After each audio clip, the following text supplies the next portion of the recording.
Sinkulamusizaako nnyo mukwano gwange nga gy'osinza oba ng'otuwuliriza weebale kwekuumira ku mayingo gano aga Yugi Updates TV gwe mukwano gwange ali eyampuliriza.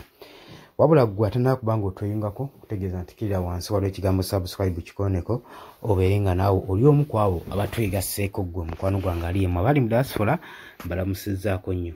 General Muhoozi Kainerugaba Chief of Defence Force era nga mutabani wa Mwami Yoweri Kaguta Museveni ng'ate mbwera Special Advisor ku Special Operations mu kitongole ekya UPDF gwe mukwano gwange ali eyampuliriza.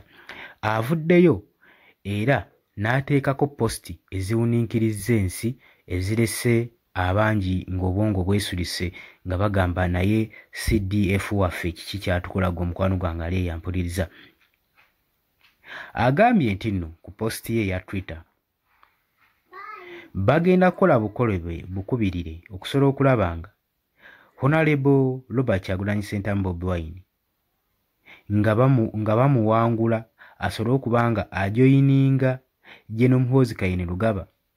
Agambye nti ngenda mukaka okulaba nga njoyininga nga neegattako yeegatte ku kibiina kyange ekya PLU ng'akalulu ka 2026 tekannaba kubeera nga katuuka. N'agamba nti nno Robert Kyagulanyi Ssentamu, President wa National Unity Platform, wanaaba nga njagala awanike wabanga kituufu ddala njagala awanike yeegatte ku kibiina kyange ekya PLU. If he loves me, let him surrender to PLU and we shall work in progress. Honorable Robert Kyagulanyi Bobi Wine will join General Muhoozi Kainerugaba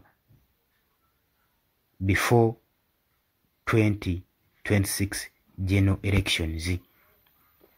Ebigambo bino byogeddwa General Muhoozi Kainerugaba ng'agezaako okulaga simanyi waki amaanyi ge era oba bitunuddemu ne gavumenti amaanyi gonna bagajje ku nsonga ezitawaanya bannayuganda, bagajje ku nsonga ezandizunywe eggwanga lino ditwala mu maaso ne batunuuliza amaaso obwanga ne babutunuuliza Robert Kyagulanyi Ssentamu Bobi Wine owa National Unity Platform.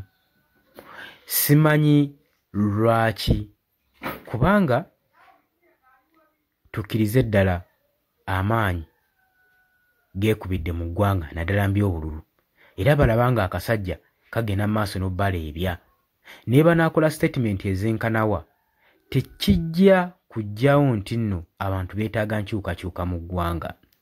General Muhoozi Kainerugaba n'ogatta Robert Kyagulanyi Ssentamu ku kibiina kye ekya PLU. Abantu bagamba ensonga ze beetaaga si za kwegatta wabula za kukyuka teeka nkyukakyuka mu ggwanga. Bo baagala enkyukakyuka ejje mu ggwanga. Kitegeeza ki? Nti naye muba muli bamalirivu naye munaamalirira okugyawo Robert Kyagulanyi Ssentamu saako n'abawagizi b'ekibiina kino ekya National Unity Platform ne mubatta ne mubakinya ne mbasiba si lwagenda ku developingayo omugigi omupya nga nagwo gwetaaga nkyukakyuka. Abantu nkyukakyuka gye beetaaga so si muntu. Ekyo musaanidde mukimanye naddala mu abakulembeze baffe abamu gavumenti. So mukwate bulungi abantu mukolere eggwanga ebyetaaga ate n'ekirala muteekewo fairness buli kimu kye muteeka mu ggwanga ne constitution ekole. Olowooza ki ggwe mukwano gwange? Jangu mu comment section gwagala otweyungako kira wansi waliwo ekigambo subscribe kikooneko obeere ng'otweyungako. Abali mu diaspora mbalamusizaako nnyo mwe bali kwekuumira ku Yugi Updates TV. Mbaagala nnyo mweraba.